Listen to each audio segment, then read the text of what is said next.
The dining room smelled like sage and butter, the air thick with familiarity and old patterns. 14 of us were packed around the extended table. My father stood at the head, fork tapping his glass the way he always did, waiting for quiet the way he always expected it. "I'm a lucky man," he began, resting his hand on my sister's shoulder. "One daughter is a doctor." There were approving murmurs. My sister smiled modestly, used to this ritual. "And the other one," he said, turning toward me. "Well, she's a maid." He laughed first. A few others followed reflexively. Not cruelly, just easily. The word didn't sting because it was inaccurate. "I clean houses. I own a residential cleaning company."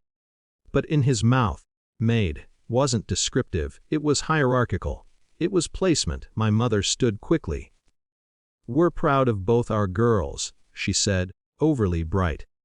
"Of course, becoming a doctor isn't easy." She kept looking at my sister as she spoke, reinforcing the imbalance she meant to fix. I felt the familiar tightening in my chest, not rage, not surprise. Recognition. This wasn't new. It had just finally become public. I pushed my chair back. The scrape against hardwood was louder than I expected. Conversation stilled. I stood slowly. "Dad's right," I said. My voice was steady. "I do clean houses." A few cautious smiles flickered, waiting for self-deprecation. "I just don't do it alone anymore. I own the company. We have 12 employees now. We provide health insurance. We service about 60 homes a week." The room adjusted. Subtly, but visibly. "I started it 5 years ago," I continued. "It paid off Mom's car last year."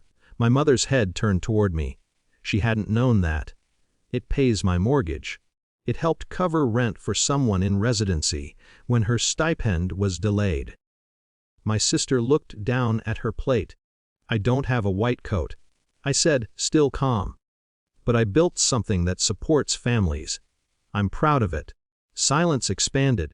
Not hostile, just recalibrating. My father cleared his throat. "Well, that's not what I meant." At the far end of the table, Mrs. Donnelly set down her wineglass. "She's been my parents' neighbor for decades. She's also one of my clients. More than that, she's the president of the Home Owners Association, someone whose voice carries weight in any room." "I think what you meant," she said evenly, "is that both your daughters work hard." She looked at my father, not at me. "But if we're being precise, the maid you're joking about saved my business last winter." The table shifted again. When a pipe burst in one of my rentals the night before a major booking, she coordinated everything: plumbers, insurance, documentation, restoration. Her team worked 18 hours. If she hadn't stepped in, I would have lost a contract that keeps 3 properties afloat. She paused, then added, "She runs her company with more professionalism than most contractors I've hired." It wasn't dramatic. No raised voices. Just clarity. Authority had entered the conversation, and it wasn't mine. My father's smile thinned. He wasn't angry. He was recalculating. My sister spoke next, quietly. "I couldn't have gotten through residency without her," she said. "She covered my rent for 6 months. I hadn't told anyone that. I didn't need to." The hierarchy my father had tried to freeze in place loosened. Not shattered, just shifted. "Well," he said finally, "I suppose I underestimated the maid." I held his gaze. "I don't mind the word," I replied. "I mind the tone." That was it. No speech, no theatrics. I sat down. Conversation resumed unevenly.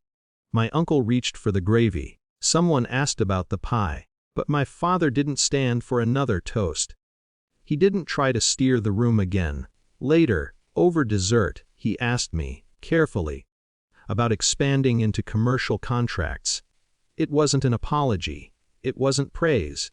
It was something closer to acknowledgement. My sister squeezed my hand under the table. Not gratitude. Relief. I didn't feel triumphant. I felt steady. The word, maid, hadn't disappeared. It just no longer reduced me. For the first time at that table, I wasn't positioned beneath anyone. I was simply there, by choice, on my feet when necessary, seated when I decided to be.